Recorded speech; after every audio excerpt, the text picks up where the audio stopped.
నమస్కారం. ఆంధ్రప్రభ భక్తి ప్రేక్షకులకు స్వాగతం. నేను లక్ష్మి.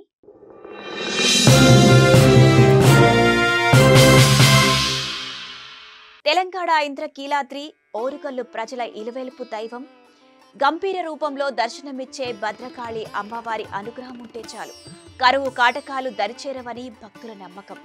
ఈ అమ్మవారి ఆలయంలో ఆషాఢ మాసంలో నిర్వహించే శాకంబరి నవరాత్రి ఉత్సవాలకు ఎంత ప్రత్యేకత ఉంటుందో దేవి శరన్నవరాత్రి మహోత్సవాలకు కూడా అంతే ప్రత్యేకత ఉంటుంది. శ్రీ భద్రకాళి అమ్మవారి ఆలయంలో దేవి శరన్నవరాత్రి మహోత్సవాలు మహావైభవంగా జరుగుతాయి. రోజుకో రూపంలో నవదుర్గ అవతారాల్లో భక్తులకు అమ్మవారు దర్శనమిస్తారు. 10 రోజుల పాటు భద్రకాళి దేవి శరన్నవరాత్రి మహోత్సవాలను కన్నుల పండుగగా నిర్వహించనున్నారు. 10 రోజులు అమ్మవారిని ఉదయం ఒక రూపంలో, సాయంత్రం మరొక రూపంలో అలంకరించి భక్తులకు దర్శన భాగ్యం కలిగించనున్నారు. 22వ తేదీ సోమవారం శైలపుత్రికమము బాలత్రిపుర సుందరీదేవిగా అమ్మవారు భక్తులకు దర్శనమిస్తారు. 23న అన్నపూర్ణాదేవిగా, 24న గాయత్రి అలంకారంలో అమ్మవారు భక్తులకు దర్శనమివ్వనున్నారు. ఇక 25వ తేదీ మహాలక్ష్మి అలంకారంలో అమ్మవారు భక్తులకు దర్శనమిస్తారు.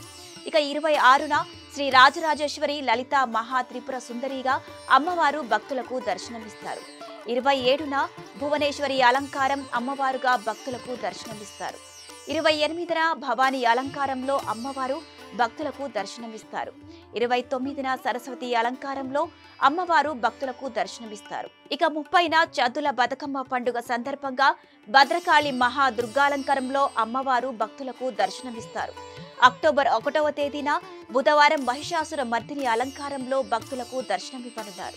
అక్టోబర్ 2వ తేదీ విజయదశమి సందర్భంగా కలశోద్వాసన భద్రకాళి అమ్మవారి జల క్రీడోత్సవాన్ని నిర్వహించనున్నారు. బతుకమ్మ పండుగ అంకురార్పణ సందర్భంగా సెప్టెంబర్ 21న హరిద్ర దర్శనము, శరన్నవరాత్ర యాగ పూర్వాంగ విధి, అక్టోబర్ 3న శుక్రవారం ఏకాదశి తిథిన శ్రీ భద్రకాళి భద్రేశ్వరుల కళ్యాణం, పుష్పయాగం, నీరాజన మంత్రపుష్పం, మహాద్వాదశీర్వాచనం, తీర్థ ప్రసాద వితరణ అత్యంత వైభవంగా నిర్వహించనున్నారు.